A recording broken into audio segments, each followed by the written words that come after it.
അദ്ദേഹത്തിന് വ്യക്തിപരമായിട്ടുള്ള കാര്യമാണത്.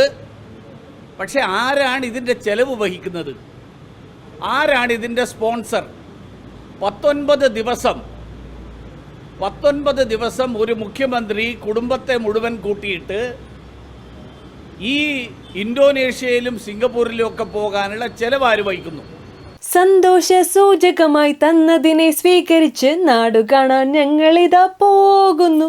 അങ്ങനെ തെളിവുകളെല്ലാം കാറ്റിൽ പറത്തി കുഴൽനാടനെ ശശിയാക്കിക്കൊണ്ട് മേയറെയും ബാക്കി വരുന്ന പ്രശ്നങ്ങളെയും ഗോവിന്ദൻ മാഷിനെ ഏൽപ്പിച്ചുകൊണ്ട് മുഖ്യനും കുടുംബവും നീണ്ടൊരു വിനോദയാത്രയ്ക്കായി പോയിരിക്കുകയാണ്.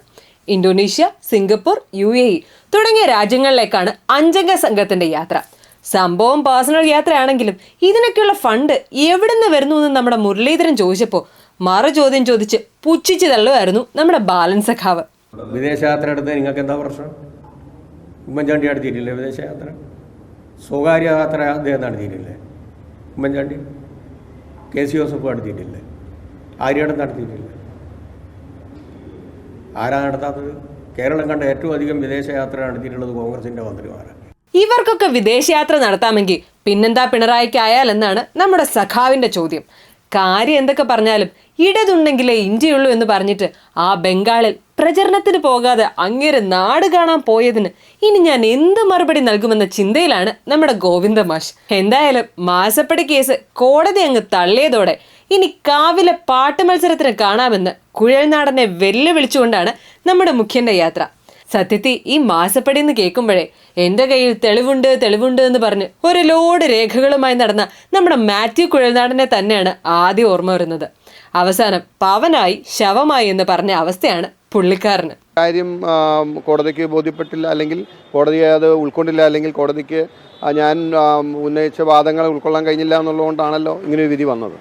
അപ്പോൾ അത് ഉത്തരവിൽ എന്താണ് പറഞ്ഞിരിക്കുന്നത് പരിശോധിച്ചിട്ട് ഞാൻ പ്രതികരിക്കാം.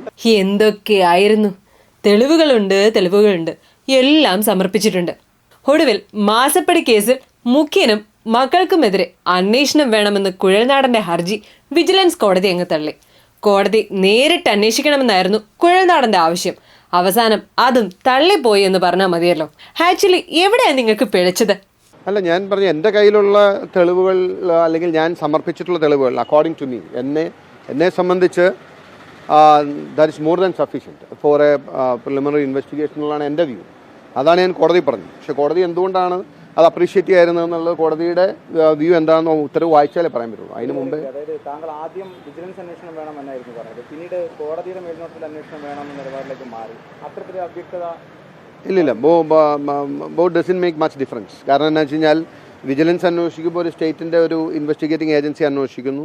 ഞാൻ അതിനേക്കാളും പ്രിഫർ ചെയ്തത് കോടതിയുടെ മേൽനോട്ടത്തിൽ നേരിട്ട് പ്രോസിക്യൂട്ട് ചെയ്യുന്നതാണ്. കാരണം നേരിട്ട് പ്രോസിക്യൂട്ട് ചെയ്യാൻ മാത്രം വേണ്ട ഡോക്യുമെൻറ്റ്സ് ഓൾറെഡി ഞാൻ കളക്ട് ചെയ്തിട്ടുണ്ടായിരുന്നു, എൻ്റെ കയ്യിലുണ്ട് എന്ന് എനിക്കൊരു കോൺഫിഡൻസ് ഉള്ളതുകൊണ്ടാണ് ഞാൻ അങ്ങനെ പറഞ്ഞത്. വിജിലൻസിനെ വേണ്ടാന്ന് വെച്ചിട്ട് കോടതിയെ കൊണ്ട് അന്വേഷിപ്പിച്ചു. എന്നിട്ടും തന്റെ തെളിവുകൾ പോരാത്രേ. ബുദ്ധിമാനായ വക്കീലിന് ഇതെന്താ പറ്റിയത്? ഞാൻ ധരിച്ചു അദ്ദേഹം ഒരു വിവരമുള്ള വക്കീലാണെന്നാണ്. അദ്ദേഹം വയലാർ രവിയോടൊപ്പം കുറേ കാലം അദ്ദേഹം മന്ത്രിയായിരുന്നപ്പോൾ പ്രവർത്തിച്ച ആളാണ്. എന്തെങ്കിലും ഒരു തെളിവ് വേണ്ടേ? കോടതി നിരവധി വട്ടം ചോദിച്ചു, എന്താ തെളിവ്? എന്തെങ്കിലും ഒരു തെളിവുണ്ടോ? ഒന്നും തെളിവില്ലല്ലോ. ഇവിടെ നാട്ടിൽ നടത്തുന്ന പ്രസംഗം പോലെ ഒരു പ്രസംഗം കോടതിയിൽ പോയി നടത്തി അതുവഴി വാർത്ത സൃഷ്ടിക്കലായിരുന്നില്ലേ ഇതിൻ്റെയൊക്കെ ലക്ഷ്യം? അതുകൊണ്ട് ബോധപൂർവം നുണപ്രചാരണം നടത്തുക, അടിസ്ഥാനരഹിതമായ ആരോപണങ്ങൾ ഉന്നയിക്കുക, ഒരു വസ്തുതയുമില്ലാതെ ആക്ഷേപം ഉന്നയിക്കുക.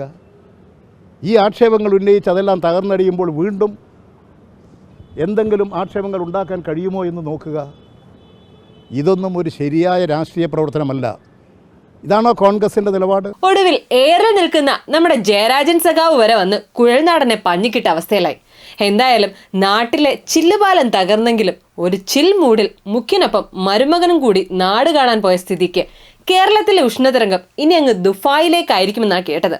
എന്തായാലും ചില്ലാകാൻ പോയ മരുമകനോട് അറിഞ്ഞിരുന്നോ നമ്മുടെ ചില്ലുപാലത്തിന്റെ ഇപ്പോഴത്തെ അവസ്ഥ? ടൂറിസം വകുപ്പ് കൊട്ടിഘോഷിച്ച് കെട്ടിപ്പൊക്കിയ ആക്കുളത്തെ ഗ്ലാസ് ബ്രിഡ്ജിൽ ഉദ്ഘാടനത്തിന് മുൻപേ പൊട്ടൽ. സുരക്ഷാ പരിശോധന പൂർത്തിയാക്കി ഒരാഴ്ച തീരെ മുൻപെയാണ് കണ്ണാടി പാലത്തിന്റെ ഒത്ത നടുക്ക് വിള്ളൽ കണ്ടെത്തി. ഞങ്ങൾ അത് ചെയ്തു, ഞങ്ങൾ ഇത് ചെയ്തു, ഈ വികസനം ഞങ്ങൾക്ക് മാത്രം സ്വന്തം എന്നൊക്കെ പറഞ്ഞ് കൊട്ടി ആഘോഷിക്കുന്നത് ഇതാദ്യമല്ല. മുൻപരിചയമില്ലാത്തവർക്ക് കരാറ് കൊടുക്കുന്നതും ഇതാദ്യമല്ല. നമ്മുടെ പരിചയമാണല്ലോ പ്രധാനം. പക്ഷേ ഈ ഉയർന്ന നിലവാരത്തിൽ ഉയർന്ന ടെൻഡറിൽ കെട്ടിപ്പൊക്കുന്ന വിള്ളലുകൾ കസേരയ്ക്ക് ബലക്ഷയം ഉണ്ടാക്കാതെ നോക്കുന്നത് ആരോഗ്യത്തിന് ഉചിതമായിരിക്കും.